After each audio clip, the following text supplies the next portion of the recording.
Assassin's Creed Codename Jade was announced quite a while ago, and Ubisoft confirmed it would be a AAA RPG mobile game. Now, much to the disappointment of many Assassin's Creed fans and myself, I was hoping we would get Ancient China in a mainline Assassin's Creed game. Instead, we're getting it in a mobile game. I'm not sure why, but I think that it may be because Tencent, which is known for mobile games, does have quite a substantial stake in Ubisoft. Whatever the precise reason for this decision, some gameplay from Assassin's Creed Codename Jade did leak onto the internet from the beta. Somebody recorded it on an iOS device and posted it for everyone to see. I don't believe I'm technically allowed to show that kind of footage on YouTube, and honestly, I really don't want to get struck by Ubisoft for that. Therefore, I'm not going to play any of it myself, but you can find it out there if you want to see it. I'm mostly just going to be expressing my thoughts and progress on what I did see though.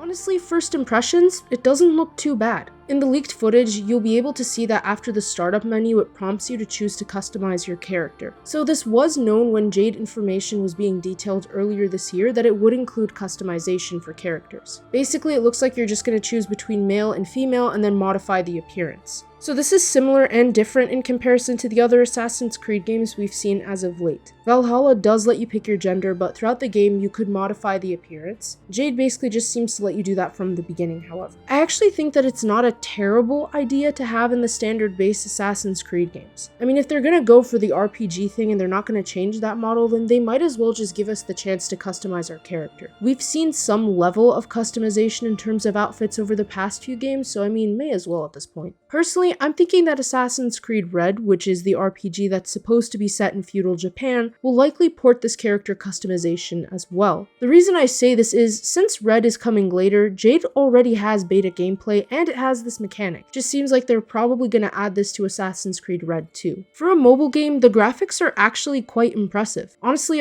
I'm a bit shocked just to see how good graphics are getting over on mobile games these days. I know that mobile gaming has this stereotype where most people assume that the graphics are just absolutely terrible, but I think that since our computing power is getting better and better each year, we're likely just going to see a continuation of better mobile game graphics. Obviously, it's not going to be the same as PC level. At the end of the day, you're stuffing a lot of hardware into a very small machine like an iPhone, which is definitely not easy. There are some really thin phones out there that have insane computing power. Either way, for the standards of mobile games, yeah, you can tell it's different. The best way I can describe Jade right now is that it took inspiration from Odyssey and Valhalla the most. Some of the combat mechanics are even pretty similar to those from Odyssey. It looks like Jade did bring the powers we saw in Odyssey and Valhalla. If you watch the gameplay leak, you'll see what I'm talking about. But it does kind of have more of the look of Valhalla. I'm not sure if it will be gameplay-wise more similar to Odyssey or Valhalla. It just kind of looks like both mixed together as of right now. They didn't tone down on violence nor the action that we see in mainline Assassin's Creed titles, which I think is great. I know sometimes mobile games in comparison to their base games try to be a bit more friendly to most audiences because, let's face it, most people who play mobile games are just generally younger, but it doesn't look like Assassin's Creed is doing the same. Since Jade is a mobile game, it's going to be using touchscreen mechanics. I honestly have no clue how Assassin's Creed will work with touchscreen, but from the gameplay, it doesn't look like it'll be anything crazy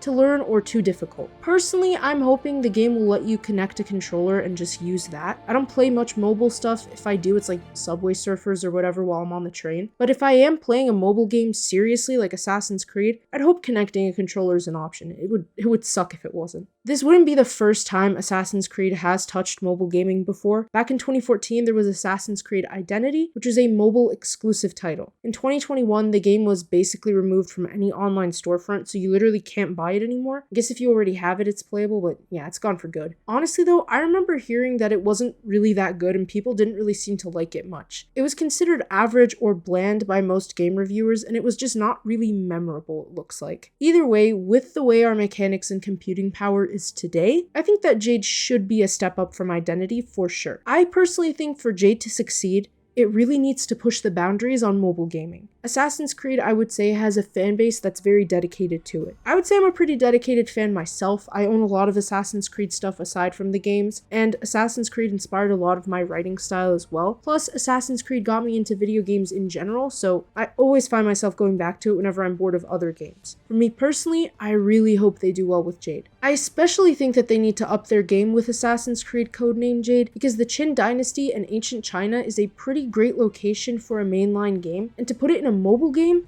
that I don't think is canon, that's a pretty rough sell. There was a lot of potential in the location and time period. Qin Dynasty China is very vast and extremely interesting. Back when I was in high school, we had a class called AP World History, and it was like concentrated on China, especially the Qin Dynasty, for the longest time ever, just because of how much history is available from that time period. I'm a bit confused why they picked China for the mobile setting. There's a ton of potential to create multiple stories there. Not only that, but the last time we got China was those Chronicles games. Like, Ubisoft, please just make a mainline Assassin's Creed in ancient China. I promise you it'll be good to explore as a historical setting. Jade definitely needs to have good mechanics, good parkour, and good gameplay, and I think that the story needs to be on par with the other titles in the franchise. I think many fans were disappointed when they heard Jade was going to be on mobile, so if they cut corners, it's probably going to be pretty heavily scrutinized. Plus, I'm getting the vibe so far it's definitely not going to be a free mobile game. I don't know if they mentioned this or not, but either way, there's probably also going to be microtransactions too. There definitely were in Assassin's Creed Identity. From what I've seen in the leaks, it doesn't look too bad so far. I wish it wasn't for mobile, but it is what it is, and hopefully it releases in a good state as well. Anyways, that's all for today's video. Thank you all for tuning in. Remember to like, comment, and subscribe with notifications set to all. Have an awesome winter break, stay safe with that crazy weather out there, and don't forget to check out my military sci-fi books and my newspaper. Links to everything important is in the description below. And until next time, Symbiosis out.